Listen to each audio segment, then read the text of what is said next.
Vamos a ver el tema de potencial eléctrico, comenzar el tema de potencial eléctrico, para lo cual vamos a empezar con un repaso de los conceptos correspondientes al tema de trabajo de energía que nosotros vimos en Física 1.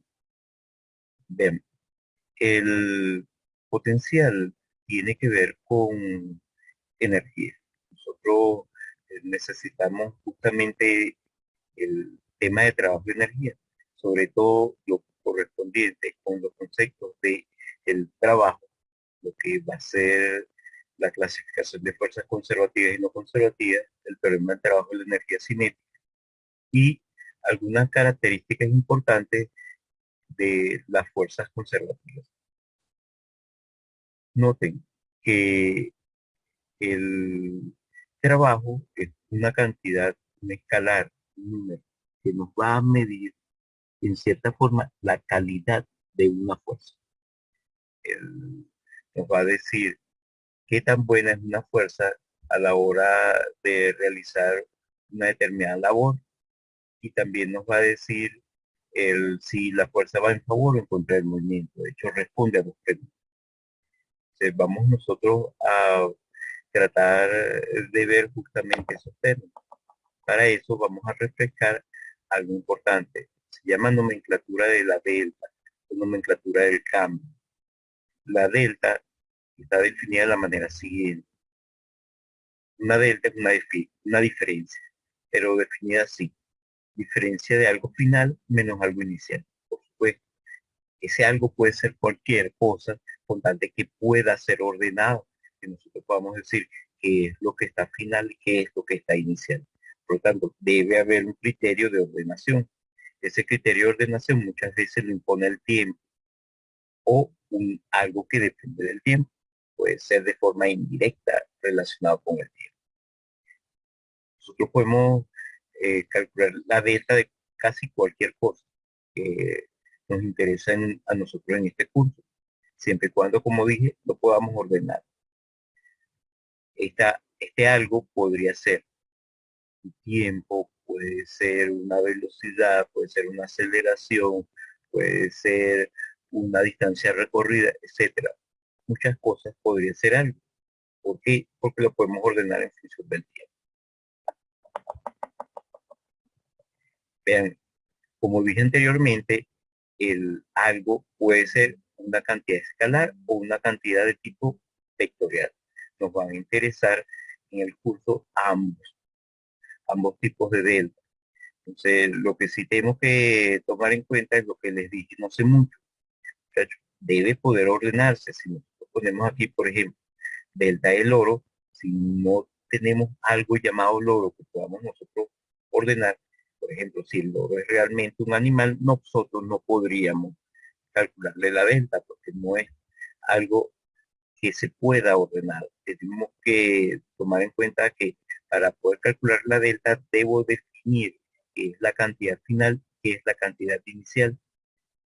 Ahora, si no es ordenable, entonces no le podemos calcular la delta.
Buenos días.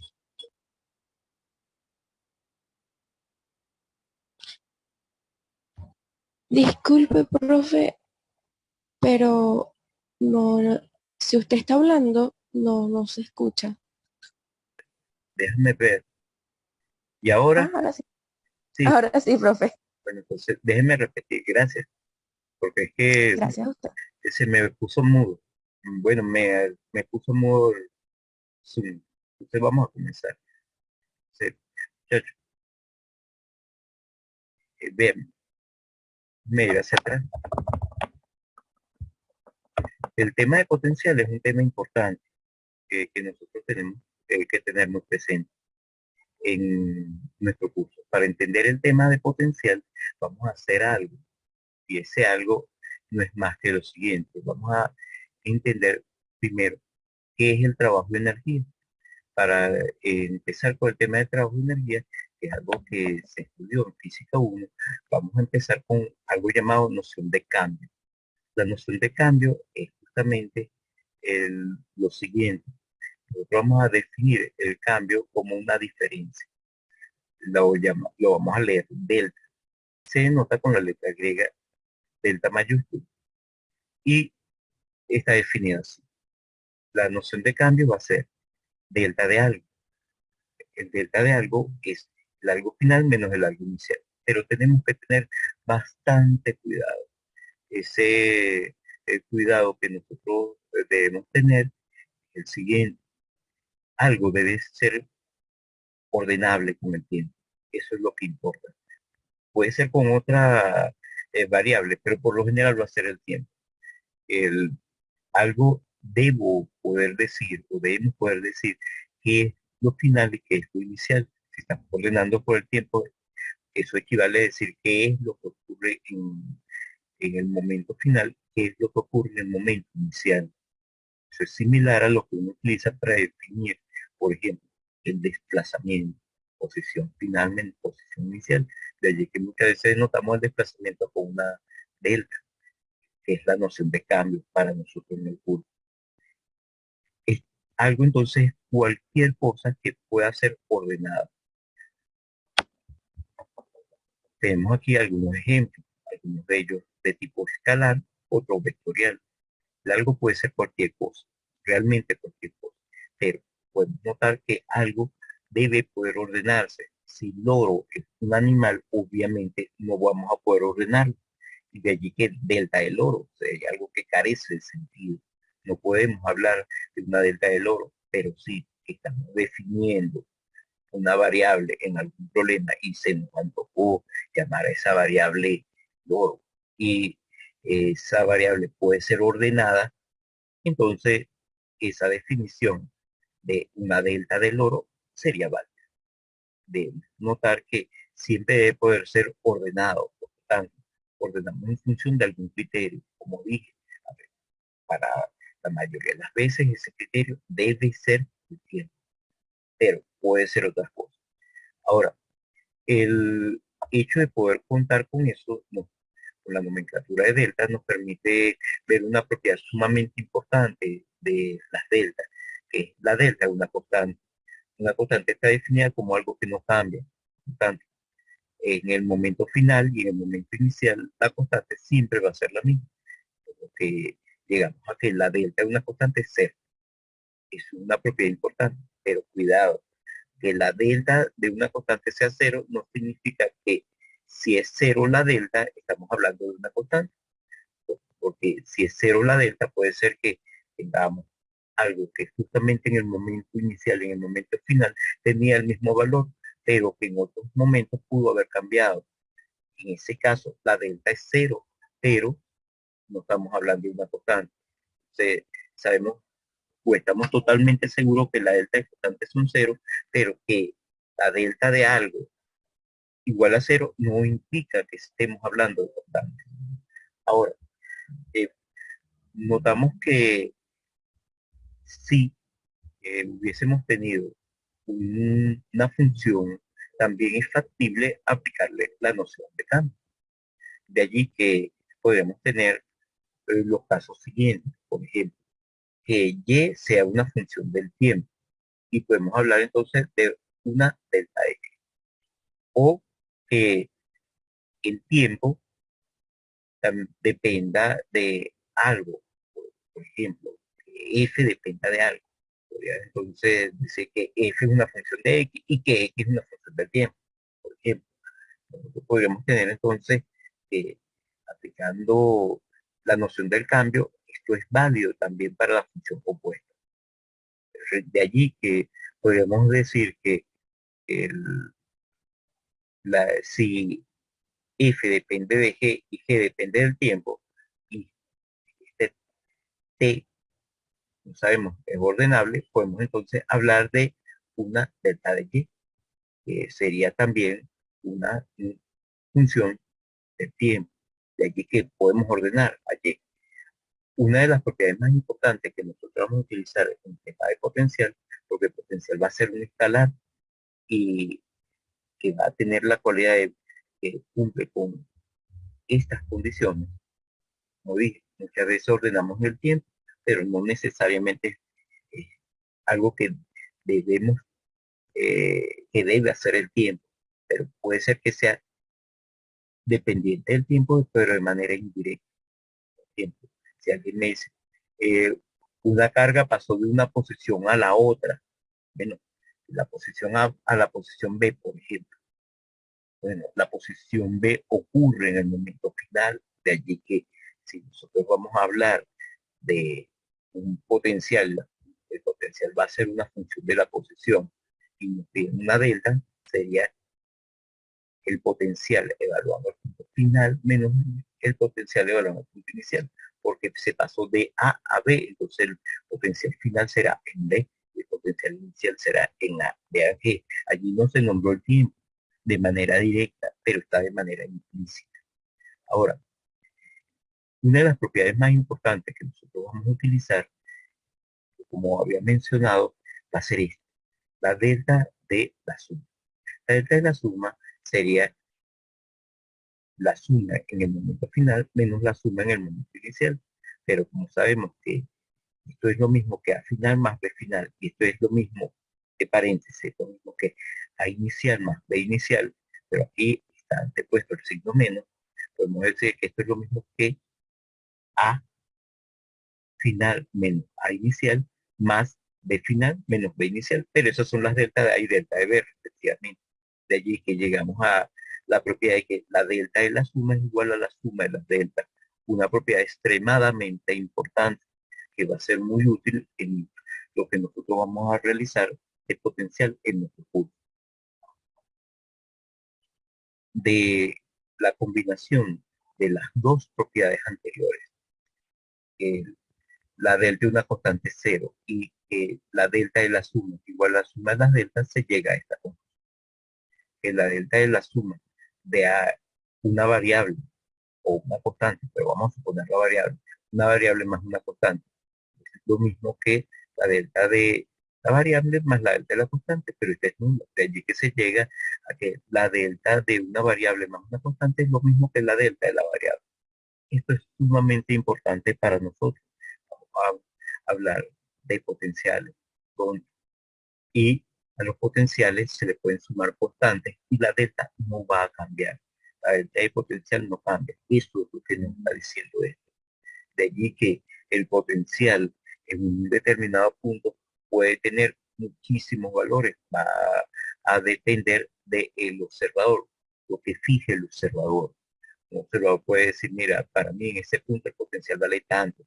Otro observador que está midiéndolo de manera diferente puede tener un valor distinto de potencial. Pero lo que ocurre es que si ambos observadores van a medir el potencial en puntos distintos, la delta de potencial medida por ambos observadores va a ser la misma. Eso es lo que nos estará diciendo esta relación. Es algo importante. Esto ya ustedes lo conocen. Por ejemplo, para medir la longitud de la arista de una hoja de papel con una regla, nosotros podemos darnos cuenta que eh, medimos la diferencia de lo que marque la regla cuando ella está colocada de forma tal que uno de los extremos de la hoja está en algún punto de la regla y el otro extremo está en el otro. Si ordenamos esto de manera creciente, podemos decir entonces que final es el mayor, inicial es el menor. Vean, criterio de ordenación, que no es el tiempo, eso es importante. No necesariamente tiene que ser el tiempo, pero muchas veces lo será. Podemos entonces decir que la diferencia de lo que marquen esas dos posiciones en la regla es justamente la longitud de esa arista de papel, sin importar dónde está el origen. Podríamos poner el origen en uno de los extremos y entonces la diferencia entre la posición final menos la posición inicial, que será lo que marca solamente la posición final, porque la posición inicial sería cero, porque está en el origen de la regla, sería la longitud de esa arista de la hoja de papel. Pero si, por ejemplo, nos encontramos con una regla que no tenga el cero, porque se nos dañó la regla, por ejemplo, pero empieza a marcar desde 2 centímetros, podríamos darnos cuenta que podemos empezar a partir de allí, final menos inicial, y de todas maneras conseguimos la longitud de la arista de la hoja de papel. Eso nos lleva entonces a que el origen sería indiferente. Dicho de otra manera, si para uno de los observadores una posición inicial era cero, para el otro la posición inicial vale 2. La posición final para ese primer observador hubiese sido, por ejemplo, 12 centímetros, para el otro sería 14. Y la diferencia sigue siendo 12. Eso es lo que nos lo diría esta relación. Esto también lo podemos hacer con muchas cantidades. Una de las más comunes es con el dinero. Por ejemplo, podríamos hablar de dinero final menos dinero inicial, dependiendo de qué interpretación le demos nosotros a eso. Podríamos decir, por ejemplo, ganancia, darle la interpretación de ganancia. Hace que algunos de ustedes tienen, por ejemplo, eh, una ganancia de 1.000 bolívares, por decir algo. ¿Cómo podríamos calcular esa ganancia? Bueno, porque la delta es positiva. Dinero final menos dinero inicial, cantidad de dinero final menos cantidad de dinero inicial, es 1.000 bolívares. Pero noten que no importa cuánto tenía inicialmente. Si alguien tiene inicialmente, por ejemplo, 1.000 bolívares, entonces en el momento final tendrá 2.000 y 2.000 menos 1.000 le da 1.000. Pero si tiene, por ejemplo, 300, tiene esa ganancia de 1.000 bolívares, en el momento final va a tener 1.300 y en el momento inicial va a tener 300. De hecho, eso significa que seguirá teniendo esos 1.000 bolívares de ganancia, sin importar cuál sea el valor inicial. Eso podría ser atrás. No importa cuál sea el valor inicial, vamos a tener la misma delta. Ahora, es sumamente importante que nosotros tomemos esto en cuenta. Las delta se le pueden sumar constantes. Cuando hablemos de potencial tenemos que tener mucho cuidado, porque hablar de potencial siempre tenemos que definir cómo es que se mide eso, porque vamos a darnos cuenta que las diferencias de potencial pueden depender, pero son independientes de el origen de los sistemas de referencia, pero los potenciales no.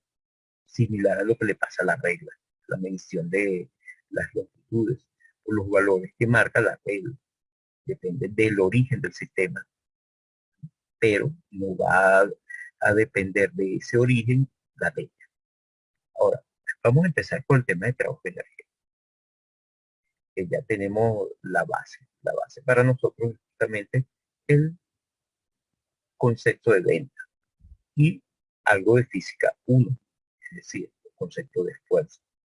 El trabajo, en cierta forma, es una manera de darle cualidades, medir las cualidades de una fuerza. Vamos a tratar de ver que le vamos a dar ciertas cualidades a las fuerzas, vamos a tratar de distinguir a las fuerzas mediante algo que se puede hacer con ellas o que ellas pueden hacer. El tema de trabajo lo vamos a estudiar en función justamente de la respuesta a dos preguntas. Esas dos preguntas son, ¿qué tan buena es una fuerza? Y la otra pregunta es cuando una fuerza va en favor o en contra del movimiento. Esas son las dos preguntas que vamos a tener nosotros pendientes y vamos a tratar de responderlas. De hecho, las respuestas pueden venir en función de dos tipos de cantidades, que son cantidades dinámicas, la fuerza está en la dinámica, es decir, en las causas de los movimientos, pero como las preguntas involucran algo correspondiente a qué tan buena es una fuerza, y vamos a darle entonces el criterio de qué tan buena es una fuerza en función de lo que esa fuerza puede producir. Lo que esa fuerza puede producir es algo que pertenece al mundo de la cinemática, y que una fuerza, por ejemplo, puede ser buena si ella va a favor de una fuerza, a favor del desplazamiento que realiza un objeto. Pero vean que entonces ahí estamos combinando cantidades dinámicas, la fuerza, con las cantidades cinemáticas, el desplazamiento, o con velocidades, que es algo también válido. Entonces tenemos que comparar algo del mundo de la dinámica con la cinemática. Deben aparecer los dos. De hecho, el tema de trabajo de energía es un tema bastante complicado en la historia. No estoy diciendo que para estudiar, sino en la historia. Llegar a los conceptos de trabajo de energía toma mucho tiempo. No es algo extremadamente simple. Y todavía se está evolucionando en el tema de trabajo de energía. Bien, para eso vamos entonces a hablar de indicadores. Los indicadores van a pertenecer al mundo de la cinemática y al mundo de la dinámica. Vamos a empezar con algunos de esos indicadores. O sea, vamos a hablar primero de indicadores provenientes de la cinemática. Por eso que la cinemática nos permite describir los movimientos sin importar las causas.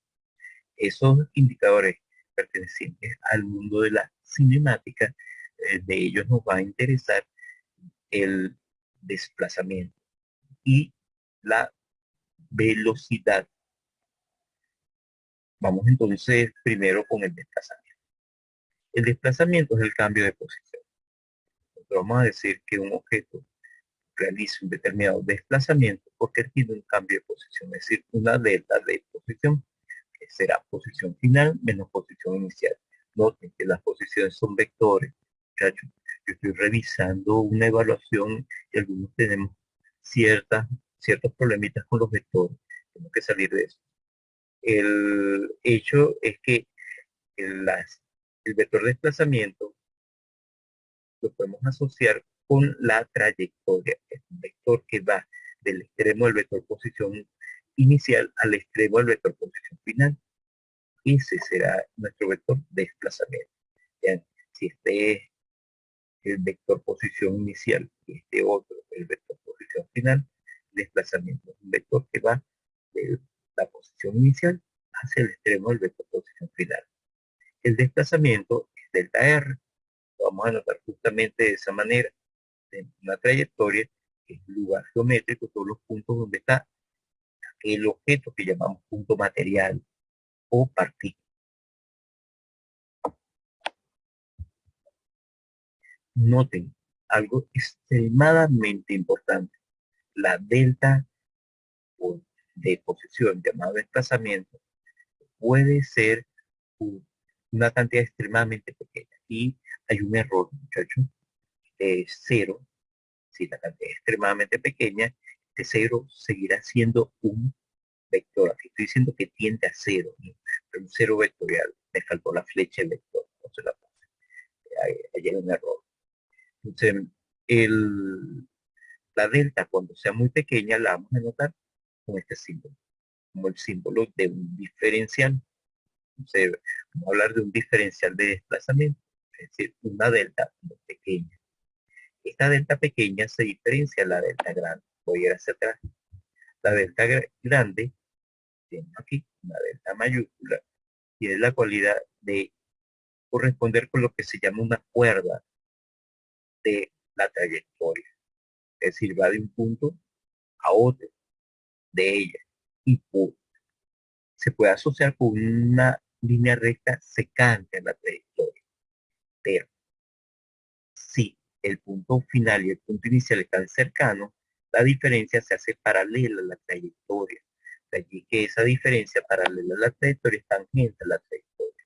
Debemos tomar en cuenta que tenemos entonces dos tipos de delta. Una delta mayúscula y una D que seguirá siendo una delta.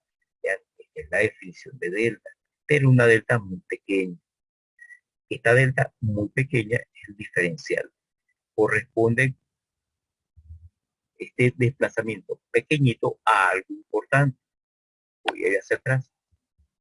Note que el desplazamiento grande es tal que no tiene la misma longitud